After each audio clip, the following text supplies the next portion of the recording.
For the first time in human history, pollution has entered our bodies before we are even born.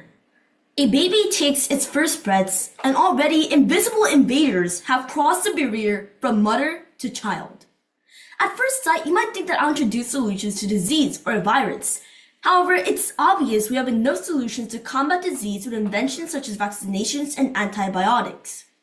The real invaders are tiny plastic particles, smaller than a grain of sand, embedded in the placenta. This isn't science fiction. It's happening right now in hospitals all around the world. And if that doesn't send a chill down your spine, consider this. Every week, you and I unknowingly swallow the equivalent of a credit card's worth of plastic. Through our food, our water, even the air we breathe. If microplastics infiltrating our body from birth isn't a screaming alarm for a global health emergency, then what is? Today, I'm standing here to persuade you that microplastics must be declared a worldwide health crisis. Not just an environmental footnote, but an urgent threat demanding immediate, unified action from every nation, every industry, and every one of us. Let me break it down for you. It all starts with the everyday plastics we take for granted. The bottle you grab for a quick drink, the synthetic shirt you wear to school, the fishing net left adrift. Exposed to sun, waves, and wear, these break down into fragments tinier than 5 millimeters. Microplastics that slip through cracks in our systems, flowing from rivers to oceans, from factories to farms. But here's when it gets terrifying. These particles don't just float harmlessly, they invade the food chain like silent assassins. Zooplankton gobble them up, mistaking them for plankton. Fish feast on the zooplankton, and bigger fish prey on those.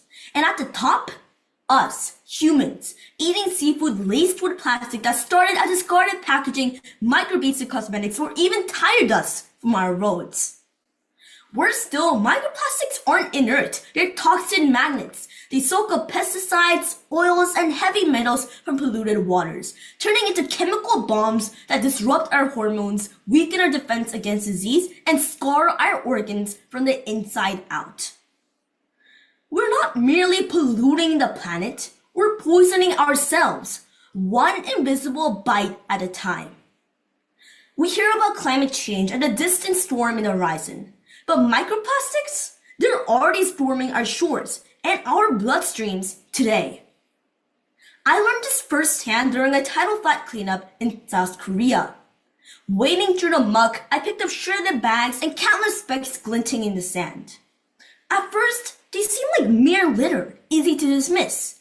But as I had held one fragment up to the light, I realized this speck could be ingested by a clam, then by a bird, then by a human miles away. It hit me hard.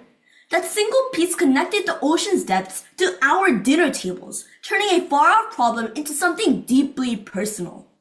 That experience didn't just open my eyes, it ignited a fire in me to fight back. So, what must we do to turn the tide? First, we need bold international regulations that face the facts head-on. Treat microplastics as a health hazard they are. Ban single-use plastics outright and high-risk items. Enforce microfilters on all wastewater outflows and force companies to innovate from the ground up. No more designing products that inevitably become poison. Second, governments must pour resources into proven solutions before it's too late. Advanced filtration tech is out there, but barely used. Upgrade treatment plants now. Fund breakthroughs in biodegradable alternatives and hold polluters accountable with taxes on plastic production, channeling funds straight into cleanup and research. Third, let's bring this fight to our schools and neighborhoods, where real change sparks. I'm pledging to cut my single-use plastics by half this year, swapping bottles for reusables and ditching disposable wraps. But imagine if we all did it. Schools launching plastic-free challenges, banning styrofoam trays in cafeterias, or running hands-on labs where kids track their own plastic impact. When youth lead, habits shift, and lives save. Finally, let's harness the power of global youth networks to demand more. Through UN SDG youth forums, social media, and cross-border campaigns, we can flood policymakers with our voices. History shows when people are able to unite, mountains move, and policies are able to change. Make no mistake, microplastics won't vanish by wishing. Every hour we wait, more shards splinter, more toxins leach, and more bodies absorb the fallout. Our children might one day look back and wonder why, when the evidence was crystal clear, did we let this stealthy killer slip through? I urge you, let's declare this a global health emergency today. Treat it with the gravity it deserves, because these tiny threats trigger a catastrophe too big to ignore. The ocean flows through our veins. Protect it, and we protect ourselves. Thank you.